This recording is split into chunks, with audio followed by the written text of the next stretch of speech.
নাচলে আরবিসির ৬০০ bag রক্তদান পূর্তি উপলক্ষে রক্তযোদ্ধা সমাবেশ অনুষ্ঠিত। ফারুক হোসেন ডন, নাচল, চাঁপাইনবাবগঞ্জ প্রতিনিধি।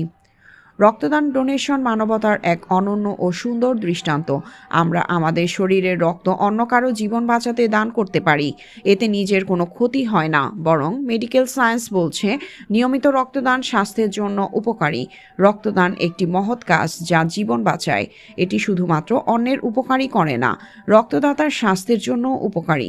এটি হৃদরোগ, স্ট্রোক, উচ্চ রক্তচাপ, কোলেস্টেরল ও কিছু ক্যান্সারের ঝুঁকি কমায় এবং শরীরে রোগ প্রতিরোধ ক্ষমতা বাড়ায়। এছাড়া নিজের স্বাস্থ্য পরীক্ষার একটি সুযোগও করে দেয়।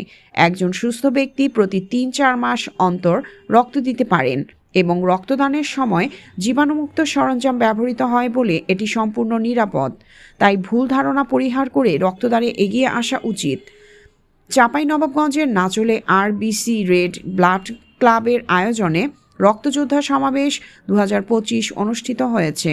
বৃহস্পতিবার ২৫ ডিসেম্বর নাচল মহিলা কলেজ প্রাঙ্গণে এ সমাবেশ অনুষ্ঠিত হয়। আরবিসির সভাপতি তানজিম সাদের সার্বিক ব্যবস্থাপনায় ও মোহাম্মদ জাবির ও সাগরের পরিচালনায় দিনব্যাপী অনুষ্ঠানে খেলাধুলা, লটারি, কুইজ, মধ্যাহ্নভোজ, ভরপুর বিনোদন ও মিলন মেলায় আনন্দঘন মুহূর্তে মুখরিত হয় সদস্যরা। অনুষ্ঠানের শেষের দিকে রক্তদাতাদের সম্মাননা স্মারক ক্রেস্ট ও বিজয়ীদের মাঝে পুরস্কার বিতরণ করা হয়।